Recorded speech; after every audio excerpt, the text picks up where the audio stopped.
Hello everyone! So for today's video po is nagluto po ako ng masarap na avocado cake. So napakasarap po nito at napakadali lang din gawin. So if meron po kayong avocado dyan at mga basic ingredients sa pagbe-bake, tara po at samahan nyo ako hanggang dulo. So meron po ako ditong dalawang avocado na malapit nang mag-overripe. So gagawin po natin itong cake. So balatan lang po natin ito at tanggalin po natin yung laman. So ganito na po ang kanyang itsura. And then, kailangan lang po natin itong i-puree. So, dito po is gumamit lang po ako ng food processor kasi hindi po available ang aking blender. Pag meron po kayong blender, pwede nyo din po itong gawin sa inyong blender. So, lagyan nyo lang po yan ng butter and then white sugar and then 1 cup ng milk. Kahit anong milk po is pwede. So, kailangan lang po natin itong i-puree. Lahat po ng measurement ng mga ingredients ay ilalagay ko na lang po sa comment section. Ayan nga po at pinadaan ko lang yan sa aking food processor hanggang sa maging puree na po talaga siya ng tuluyan. Ayan, so ilang minutes lang naman yan, napakadali. Again, if meron po kayong blender, mas maganda po itong gawin sa inyong blender. Ayan, so pag ganyan na po ang kanyang itsura is okay na po iyan. So iset aside lang po muna natin itong ating avocado puree. So after po nyan is dito po sa ating mixing bowl is maglagay po tayo ng 3 eggs. Ayan, 3 large eggs po. Ayan, and then maglagay po tayo dyan ng kaunting asin. And then vanilla extract pampatanggal po ng lansa at kailangan po natin itong batihin ng mabuti hanggang sa mag-well combine po lahat ng mga ingredients na nilagay natin dyan.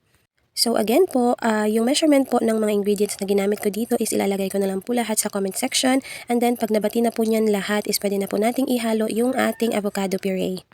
So ayan nga po at simutin lang natin ng mabuti kasi sayang naman. And then kailangan po natin itong i-mix or i-mekos-mekos ng mabuti hanggang sa mag-well combine po lahat ng ating mga wet ingredients.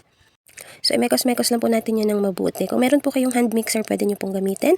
Pag na-mix na po ng mabuti, is pwede na po natin ilagay yung ating mga dry ingredients. So, isift lang po natin dyan ang ating all-purpose flour, baking powder at saka milk powder. Ayan. So, isift lang po natin lahat para ma-sure po natin na wala pang mga buo-buo na sumama dyan. So ayan, pag na-sift na po natin yan lahat is kailangan na po natin yang ihalo-halo or imekos-mekos ulit ng mabuti hanggang sa mag-mix po lahat ng ating wet and dry ingredients. At kapag ganito na po ang kanyang magiging itsura kapag na-mix na po natin siya ng mabuti. So okay na po yan.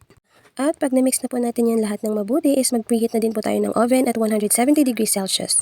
So pwede po kayong gumamit ng kahit anong baking tin.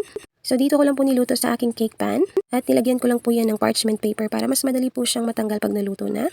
So, nilagyan ko lang po yan ng around 3/4 ng aking cake pan. Ayan. And then, hagod-hagurin lang natin yan para maging even siya. So, kailangan po natin itong i-bake ng around 50 minutes to 1 hour. Depende po sa klase ng oven na ginagamit natin. So, sinalang ko na din po ito sa oven. And then, yung remaining ng butter is nilagay ko po doon sa aking isa pang baking tin. Ayan. After 1 hour po, pinalamig ko lang. And then, ganito na po ang itsura ng ating cake, avocado cake. So, napakabango po nito at napaka-avocado po ng kanyang flavor. Parang gumawa lang po tayo ng banana cake pero ito naman po is avocado yung kanyang flavor. So napakadali lang po talaga nitong gawin. So kung meron po kayo dyang avocado at mga basic na ingredients pang baking, nako, itry nyo po ito. Ang sarap po nitong i-partner sa kape, pwedeng pang merienda, talagang bongga. Yun lang po for today. Thank you so much po for watching. Paki-like, follow, and share po for more. Bye-bye!